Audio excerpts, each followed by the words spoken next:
প্রিয় দর্শক, আসসালামু আলাইকুম। সামরিক শক্তিতে কে বেশি এগিয়ে, ইরান নাকি ইসরায়েল?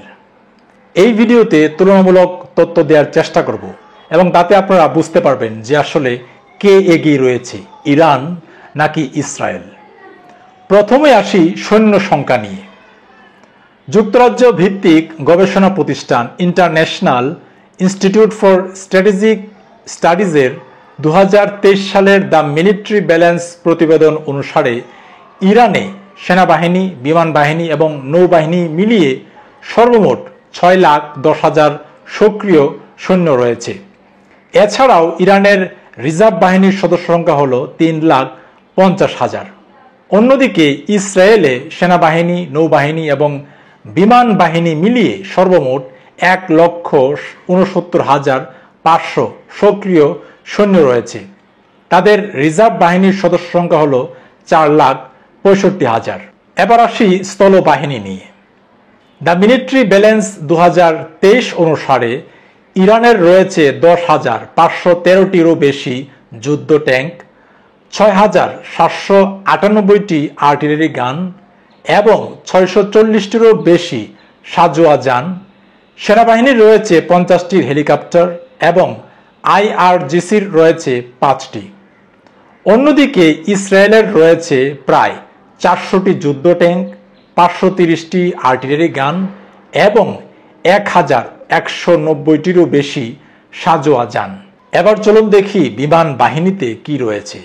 দ্য মিলিটারি ব্যালেন্স 2023 অনুসারে ইরানের বিমান বাহিনীর কাছে রয়েছে 312টি যুদ্ধোপযোগী বিমান আর IRGCর রয়েছে 23টি।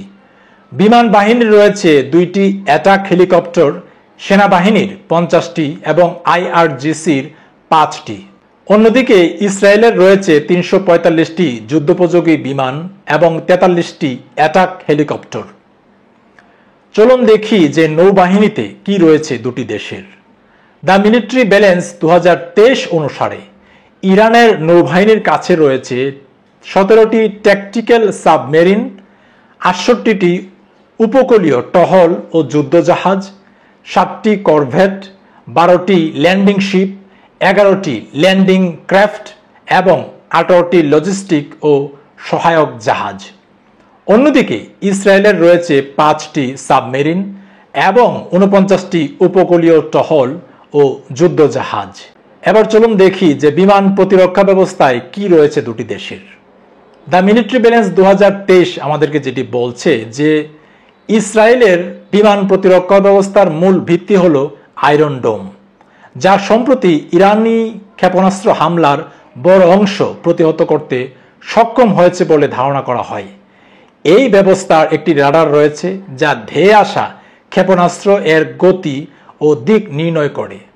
নিয়ন্ত্রণ কেন্দ্র বিশ্লেষণ করে ক্ষেপণাস্ত্রটি জনবসতিপূর্ণ এলাকায় পড়বে কিনা হুমকি মনে হলে মিসাইল ফায়ারিং ইউনিট তা গুলি করে ভূপাতিত করে। প্রতিটি লঞ্চারে 20টি ইন্টারসেপ্টর ক্ষেপণাস্ত্র থাকে। ইসরায়েলের 10টি আয়রন ডোম ইউনিট রয়েছে। মধ্য ও দীর্ঘ পাল্লার ক্ষেপণাস্ত্র প্রতিরোধে অন্যান্য ব্যবস্থাও রয়েছে। ডেভিডস স্লিং 40 থেকে 300 কিলোমিটার দূরত্বের ক্ষেপণাস্ত্র আটকাতে পারে। দ্য এরো সিস্টেম 2400 কিলোমিটার পর্যন্ত পাল্লার ক্ষেপণাস্ত্র প্রতিহত করতে সক্ষম। অন্যদিকে দেখি চলুন যে ইরানে কি রয়েছে। গত ফেব্রুয়ারিতে দেশটি আজারাক্স, ফার্সি অর্থ হল বজ্র, নামের স্বল্প পাল্লার ও নিচু উচ্চতায় আঘাত হানতে সক্ষম প্রতিরক্ষা ব্যবস্থা মোতায়েন করে। এটি ইনফ্রারেড রাডার ও ইলেকট্রো অপটিক প্রযুক্তির সমন্বয়ে লক্ষ্যবস্তু শনাক্ত ও ধ্বংস করতে পারে এবং যানবাহনে স্থাপনযোগ্য। ইরানের রয়েছে বিভিন্ন ধরনের ভূমি থেকে আকাশ ক্ষেপণাস্ত্র প্রতিরক্ষা ব্যবস্থা। এর মধ্যে রয়েছে 42টিরও বেশি রাশিয়া নির্মিত দীর্ঘ পাল্লার S-200, S-300 এবং স্থানীয়ভাবে তৈরি বাবার 373, 59টিরও বেশি মাঝারি পাল্লার মার্কিন MIM-223 হক, HQ-2J ও খোরদাদ 15 এবং 279টি স্বল্প পাল্লার চীনে তৈরি CHSA-4 ও 9K 331 টর M1 প্রতিরক্ষা ব্যবস্থা। এবার চলুন দেখি যে ব্যালিস্টিক ক্ষেপণাস্ত্রে কি কি আছে দুটি দেশের। যুক্তরাষ্ট্র ভিত্তিক গবেষণা প্রতিষ্ঠান Center for Strategic and International স্টাডিজের মিসাইল ডিফেন্স প্রজেক্ট অনুসারে ইরানের কাছে অন্তত 12 ধরনের স্বল্প ও মাঝারি পাল্লার ব্যালিস্টিক ক্ষেপণাস্ত্র রয়েছে। এর মধ্যে টোন্দার 69-এর পাল্লা 150 কিলোমিটার, আর খুররাম শহর ও সেজ্জিল ক্ষেপণাস্ত্রের পাল্লা 2000 কিলোমিটার পর্যন্ত। অন্যদিকে ইসরায়েলের কাছে রয়েছে অন্তত 4 ধরনের স্বল্প, মাঝারি ও মধ্যম পাল্লার ব্যালিস্টিক ক্ষেপণাস্ত্র।